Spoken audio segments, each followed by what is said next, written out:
What's going on, guys? Lucas here, and I am back with another MW3 gameplay commentary. This time I'm running the AC-130 setup, which is kind of weird because this is the first AC-130 setup I run, and this is about a 2-month-old gameplay. And it's also demolition, which is another weird part of it. But anyways, besides that, this is my first AC-130. It's actually my first dual AC-130, if I do say so myself. Very interesting gameplay, and watch till the end and you get a special surprise. Not really. But anyways, let's get to it. Today is my MW3 breakdown video. And basically what this is I'm going to be marking it out of 50 and then I'll give it percent grade at the end. And I'm going to grade MW3 on how well it did in the following categories, which are maps, balance, support, DLC, and my personal favorite, the fun factor. But anyways, starting off with maps here. And I've chosen to give maps an 8 out of 10, basically because I think what they tried to do in MW3 is try to make the maps as fast-paced as possible, and they kind of accomplished that. But the thing is, there's no really way to determine where they're coming from. Like where I am now, they could be coming from straight forward, right here, the pipe, like everywhere as I go, 2 ways there and behind me. And I'm motioning with my hands to the places, but whatever. But anyways, on all the maps, and I speeded up here because I'm out of ammo and I got my Reaper and I'm waiting until next round. But on most of the maps, it's just like a clusterfuck, basically, of places for people to come from. But there are some maps, like Arcade and Lockdown, Resistance, that are like favorites, but there's no Overgrowns, there's no Nuke Towns, there's no like, there's no Macons. I don't know if you guys know Macon from World at War, but one of my personal favorites. Now into the next category, sirs, which is balance. And balance in this game, I think I'll give it a 7 out of 10. You can say the cases like, oh, the FMG 9 Akimbo are overpowered, and yeah, that's really true. I prefer the MP9 Akimbo, but what are you going to do? Then there's stuff like the Type 95, the Striker with damage or range, and it starts to get ridiculous with some of them. But there are a lot of overpowered weapons. You don't see my quotation marks there, but they're there.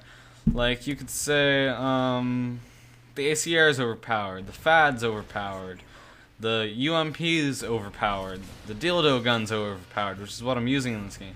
And really, there's so many overpowered guns that nothing's overpowered, except the Dragunov is underpowered. And that's another problem I always have. People always say about the overpowered weapons, but I don't like getting underpowered weapons that I can't even use.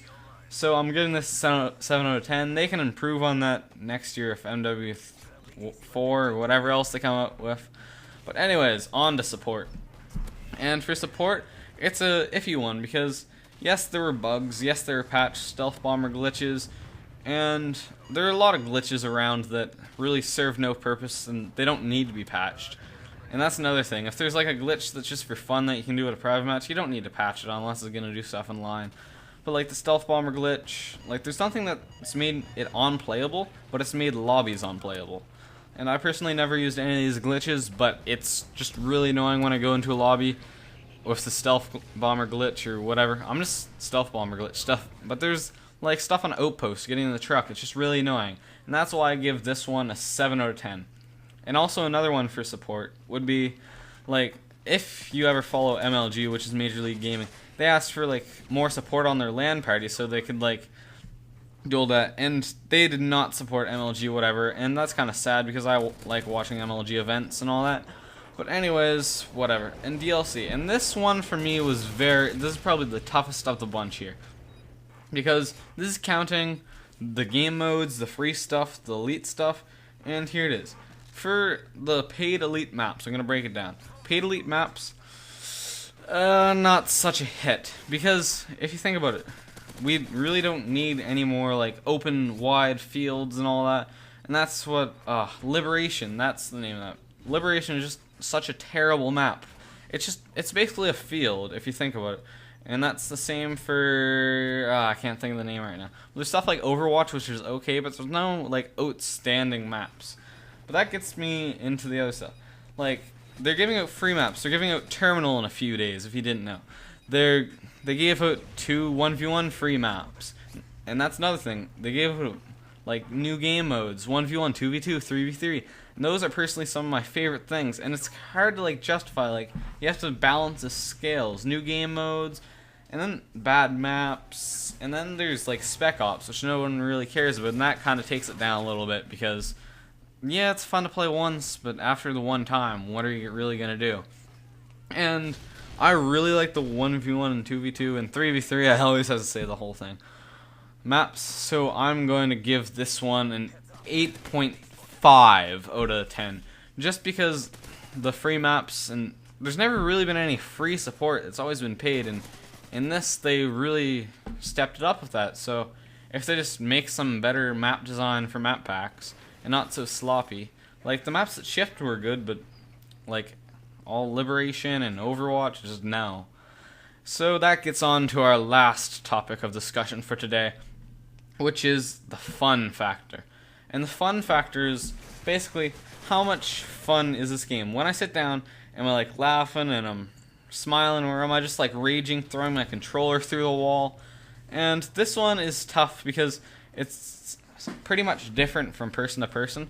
But for me, like, this game is really fun, like, even with like one other person. But alone, it's not as fun as it could be. But if you're like going into 2v2s and that, and I'm keep on getting into this, and I hope they bring it back in Black Ops 2.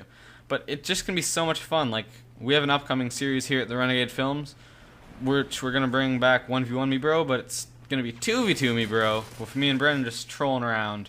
And it's really fun at times, and then other times with like, you jump into a lobby and there's like Osprey gunners in the air, and just like any COD game. So I'm gonna give this a 7 out of 10, because I don't have like, well, there's all the community game lists, or playlists and all that, but still, in the long run, I'm gonna give it a 7 out of 10. So now for the overview, we have maps at 8 out of 10, balance of 7 out of 10, support another 7 out of 10, DLC 8.5 out of 10, and the fun factor is another 7 out of 10. And if I believe, that would be about 75%, which isn't bad, 3/4. So, not a bad score, and I hope you enjoyed this gameplay. This is my second AC-130, if you didn't notice, and I had a Reaper in the bank, but the game ended.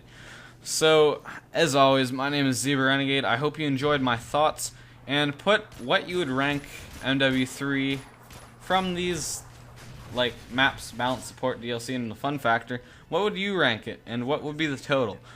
And as I said before, my name is Zebra Renegade. Like, favorite, and subscribe, and I will see you tomorrow in the Forgotten Lands.